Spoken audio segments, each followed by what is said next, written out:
सर्वांना जय शिवराय. काल छत्रपती संभाजीनगरच्या परिसरामध्ये खवड्या डोंगरावर घडलेली जी घटना आहे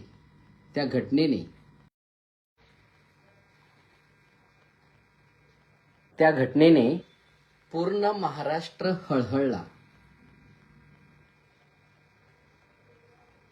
काही क्षणात, काही सेकंदात पूर्ण कुटुंब उद्ध्वस्त झालं. मित्रांनो, खरंच आपलं जीवन आणि मरण एवढ्या स्वस्त झालंय का? विचार कुठे संपलेत का? संयम संपत चाललाय का? कालच्या घटनेला खरंच जबाबदार कोण आहे? मुलगा की आई वडील? ठीक आहे, मुलाच्या बाबतीत वेगवेगळी कारणे सांगतात. त्याला आयफोन घ्यायचा होता, तो कर्जबाजारी होता, किंवा कोणतंही मोठं संकट या जीवनामध्ये येऊ शकतं. कारण तो जीवन आहे, जीवनामध्ये चढ उतार 100% येत असतात. पण त्याच्यासाठी पर्याय हा आहे का? जे आई वडील आपल्याला तळहाताच्या फोडाप्रमाणे सांभाळतात त्यांच्याबरोबर आपण असे वागू शकतो का? हे त्याचं वय असं होतं की ज्या वयामध्ये त्याने कुटुंबाला, आई वडिलांना धीर देण्याची, आधार देण्याची गरज होती, त्या वयामध्ये जर मुलगा असं वागत असेल तर चुकतंय कोण? आई वडील चुकतायत. मुलांना योग्य त्या परिस्थितीची योग्य वेळी जाणीव करून देण्याची गरज होती.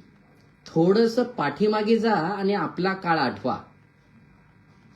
अरे, शाळेमध्ये जर फीज भरायची असेल, ती फीज आई वडिलांकडे मागण्यासाठी धाडस होत नव्हतं. ती आपली चोरी नव्हती, परंतु आपले वडील काय बोलतील, वडिलांकडे पैसे असतील का, याचा विचार मनात यायचा. आणि कुठंतरी गुपचूप आईला सांगायचो, आणि मग आई वडिलांचा मूड पाहून वडिलांना सांगायची की त्याला शाळेमध्ये फीज भरायची. पायांमध्ये चप्पल नसायची, दप्तर नावाचा विषय नसायचा, ड्रेस फक्त आयुष्यात शाळेचा एकच. अशा परिस्थितीमध्ये आपलं शिक्षण झालं. सगळ्या परिस्थितीला आपण सामोरे गेलोत. याच्यापेक्षा मोठं संकट आपल्या जीवनात कोणतं असू शकतं? कारण आपण परिस्थिती पाहिली. आता उलट झाले. एकुलता एक मुलगा, सगळे घरातील त्याचा लाड, आणि परिस्थितीची त्याला कोणतीही माहिती नसते. म्हणून योग्य वेळी मुलांना परिस्थितीबद्दलची माहिती सांगितलीच पाहिजे, परिस्थितीची जाणीव करून दिलीच पाहिजे. ठीक आहे, त्याने पैसे मागितले, परंतु पैसे कशासाठी पाहिजेत, का पाहिजेत याची चाचपणी आपण केली पाहिजे. पैशाची किंमत त्याला सांगितली पाहिजे, नव्हे तर जाणीव करून दिली पाहिजे. आणि परिस्थिती थोडी जरी आपण वेगळ्या नजरेने जर पाहिली तर आत्ताची कुटुंब अनेक विभक्त राहत आहेत. त्याचे सुद्धा हे दुष्परिणाम आहेत. मित्रांनो, आपण आपल्या आई वडिलांना अगोदर जीव लावा. आई वडिलांशी आदरपूर्वक बोला, जुन्या पिढीशी आदरपूर्वक बोला. याच गोष्टीचं अनुकरण नवीन पिढी करत असते. आपण आपल्या आई वडिलांना एकही शब्द आयुष्यात कधीच उलट फिरून बोललो नाही, तर या नवीन पिढीला सुद्धा लाज वाटेल आपल्याला उलट फिरून बोलायची. आणि नवीन पिढीला संयम शिकवा. संकट येतात हे त्याला पण कळू द्या. संकट आल्यावर हा मार्ग नसतो.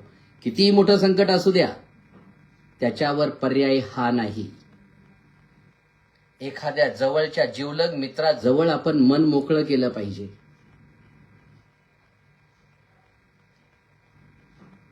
मोठं संकट येऊ द्या ना. छत्रपती संभाजी राजांचं आत्मचरित्र वाचा. छत्रपती संभाजीराजांचं जर ज्याने चारित्र्य वाचलं त्याला आयुष्यामध्ये कधी संकटामध्ये तो हार मानणार नाही. पण वाचन संस्कृती संपलेली आहे.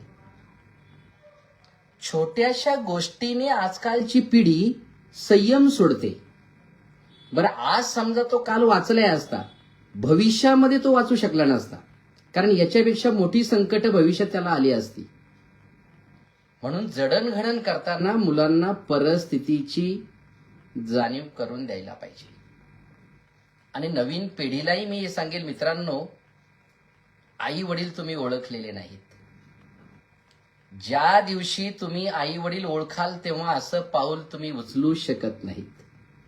अरे, तुम्हाला आयफोन घ्यायचा आहे, तुम्हाला गाडी घ्यायची, तुम्हाला घोडं घ्यायचंय, तुम्ही हेलिकॉप्टर घ्या, पण स्वतःच्या जीवावर घ्या. आई वडिलांच्या जीवावर डामडौल करण्यात काही अर्थ नाही, किंवा आई वडिलांच्या जीवावर मौज मस्ती करण्यात अर्थ नाही. आपल्या जीवावर आई वडिलांनी आनंद लुटला पाहिजे असं जीवन जगा. आपण किती मोठे झालोत तरी आईवडिलांपेक्षा मोठं नाही. आणि या आईवडिलांचा हात जर आपल्या पाठीवर खांद्यावर नसेल तर आपल्या आयुष्याला किंमत नाही. जीवनामध्ये जोपर्यंत आई वडील असतात तोपर्यंत त्यांची किंमत कळत नाही. पण ज्या दिवशी आई वडील या जगातून निघून जातात त्या दिवशी या जगातल्या कोणत्याही वस्तूला किंमत उरत नाही. हे आई वडिलांचं महत्व आहे. म्हणून योग्य वेळी आई वडील समजून घ्या. मला माहिती त्याच्या वडिलांनी कदाचित त्याला पैसे दिले नसतील, पण वडिलांच्या समोर कोणकोणती संकट उभी असतात.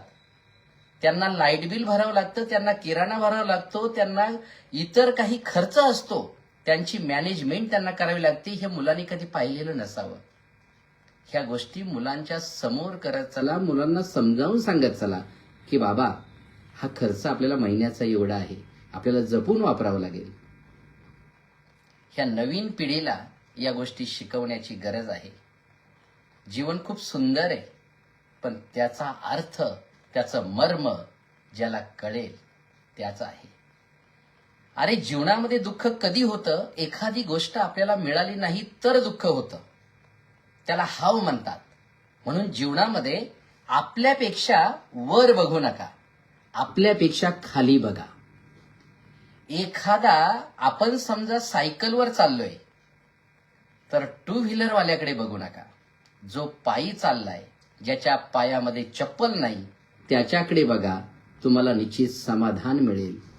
म्हणून जीवनाचा अर्थ समजून घ्या. आणि नवीन पिढीचा जो संयम सुटत चाललाय ही खरंच चिंतेची बाब आहे. थोडं पालकांनीही या गोष्टींकडे लक्ष द्या. अति लाड पुरवू नका मुलांचे. अति लाडाने पिढी बर्बाद होत चालली. कारण सावलीत वाढलेली झाडं कधीही परिस्थितीचा सामना करू शकत नाही. म्हणून थोडे उन्हाचे चटके मुलांनाही बसू द्या. त्यांना संयम थोडा शिकवा आणि त्यांना थोडासा आदराची भूमिका, आईवडिलांची महती, ह्या गोष्टी थोडंसं कळू द्या. आईवडिलांनी मुलांशी संवाद घरामध्ये साधत चला आणि प्रत्येक परिस्थितीचा सामना करताना त्याला सामना कसा करावा पाहिजे हे शिकवा. धन्यवाद.